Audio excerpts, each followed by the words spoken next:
आज केंद्रातून घरी येत असताना या मुलांनी मला माझ्या शाळेची आठवण करून दिली, कारण एवढा सुंदर खो खो खेळत होते नाही तर यांच्याकडे बघून मला माझे शाळेचेच दिवस आठवले, कारण आम्ही पण खूप छान असं सगळे मिळून मिसळून हा खो खोचा गेम खेळायचो।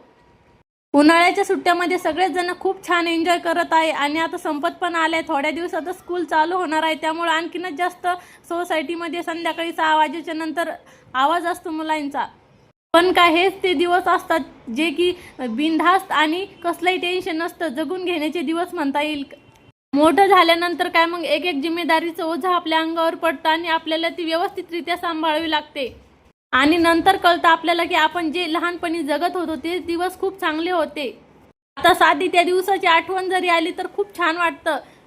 आणि आज केंद्रात जाण्या अगोदरच थोडासा भाजीपाला घेण्यासाठी गेले होते, कारण उन्हाळा लागला की सगळ्यात मोठं टेन्शन असतं काय भाजी करावी।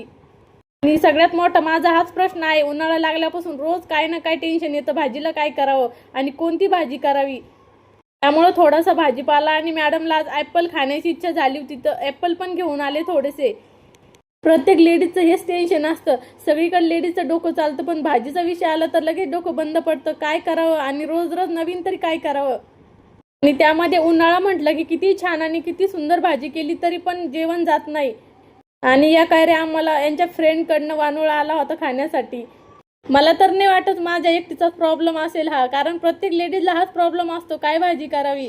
आणि तुमचं पण असंच आहे का मला नक्की कमेंट करून सांगा। आणि आजचा छोटासा मिनी ब्लॉग कसा वाटला ते पण सांगा। भेटू पुढच्या ब्लॉगमध्ये, तोपर्यंत श्री स्वामी समर्थ।